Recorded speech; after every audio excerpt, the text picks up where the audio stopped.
Welcome to Personal Coaching for a Professional World. I'm joined today with Richard. Hello. Hello. Today? And today we're going to talk about transferable skills between home and work.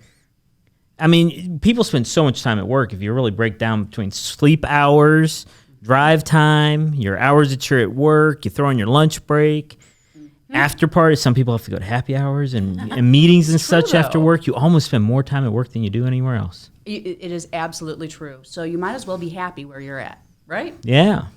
And the funny thing is, when you're getting ready to enter the workforce, you are not given professional development, right? No, not at all. No. You don't get that in college. You don't get that in high school. Absolutely. Trade schools? No. You just, here's a skill. Good luck. Yeah, absolutely. Now, this is how you take care of somebody's sink or faucet, and then you're done. But what happens if you have an irate client? Mm-hmm. Now you need to know how to manage that person in an effective way. One, so you can get out of the situation, because that's the first thing that I really want to do. But two, so that maybe you can leave the client feeling happy, or at least well heard, and so that you maybe don't lose a customer, but certainly so that they don't go out and plaster the world with how awful you are, right? Yeah, you don't want that. You don't want bad reviews. No. Heaven forbid. No, you don't want that. And yet they happen. So another skill would be the anxiety management that comes along with, okay, I got a bad review. Now what do I do about this, right? So there are plenty of personal management skills that you need in order to be successful in the workforce. Excellent. So that's what we're going to talk about today. That is what we're going to talk about today.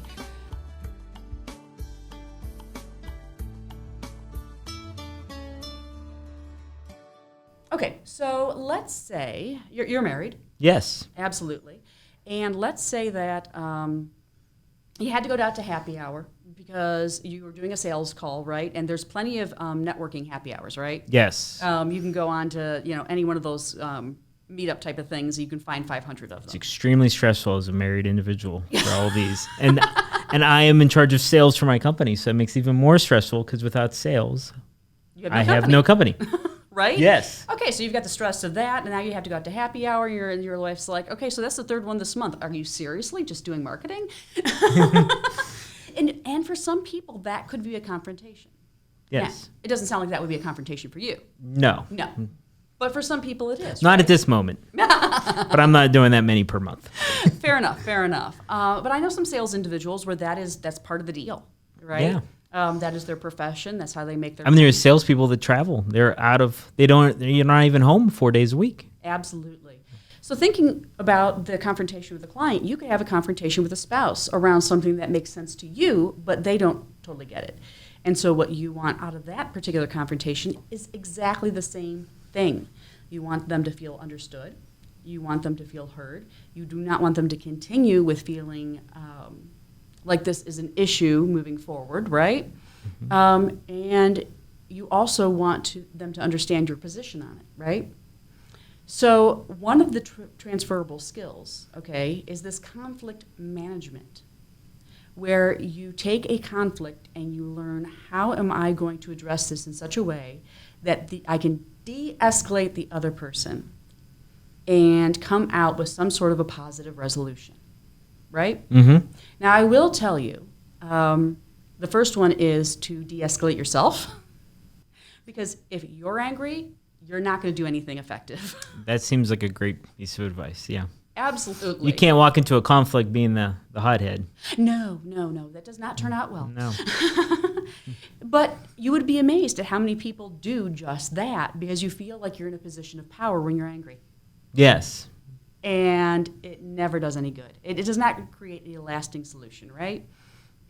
And so conflict management would be one of those transferable skills. And this is what I like people to learn when I come to various different employers and help their employees out.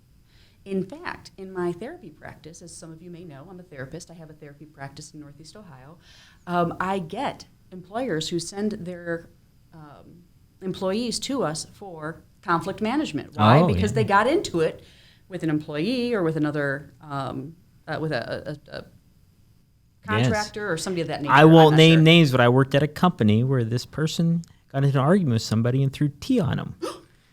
And then they both had to go to anger management class to come back to the work environment. Yes, exactly what I was talking about. So thank you for that illustration.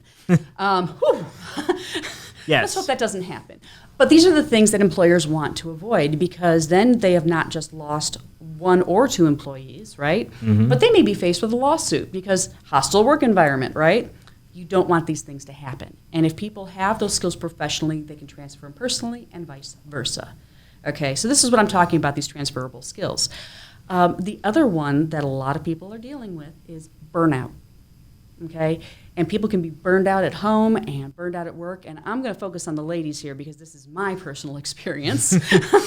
Okay, guys can be burned out too. I know it. Okay, but this is just the example I've lived with, so this is the one I'm going with. But I have 2 children. I have a husband. I have 2 parents that I help take care of. They're lovely people, but we were joking before we started recording that there does come a point in time where you have to help the folks. They've stopped learning those skills that they need to do the modern things that they want to do. And so that can cause a level of burnout when I know that there are these top 3 projects that I need to do for work. I am working from home, which means everybody sees me, so therefore I am there, so nobody's comprehending that I am working. Or they're comprehending up here, but not here, and this is where they need me.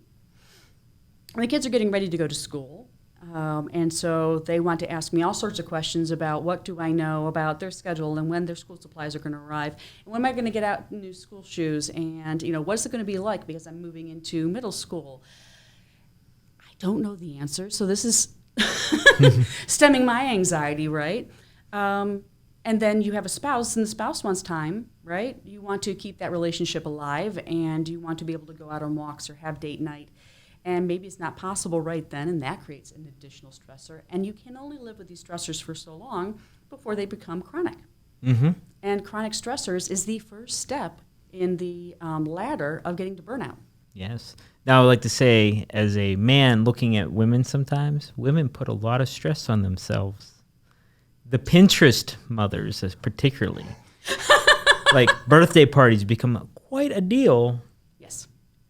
A man would have a birthday party, go to Giant Eagle, buy a cake. A woman has to find somebody that can do this amazing cake that's themed, and you have to go pick it up, and it's... And it explodes lava. Yes. It's actually fudge. Exactly. And the 2-year-old will never remember that cake. So it's very interesting. How do you think that people add on extra stress and anxiety at times for themselves, or is it just me looking at a certain person that I live with, my particular roommate that I call my wife? Yes, absolutely. And they do this personally and professionally, right? Because when we see other people doing things, we automatically assume, and you mentioned Pinterest, I call this Facebookitis, but all social media is guilty of it, right?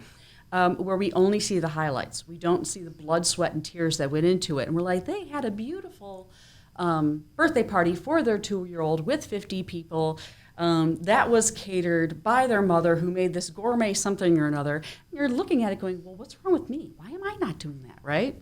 And then you can put those layers of pressure on yourself. Similarly, if you are trying to achieve some sort of work-life integration or work-life balance, and I'll use those interchangeably, and I know there are people who say they're not interchangeable, okay? But either way, we both have work and life, and yes, how you handle it can be a myriad of different ways, and there's probably a continuum, but whatever.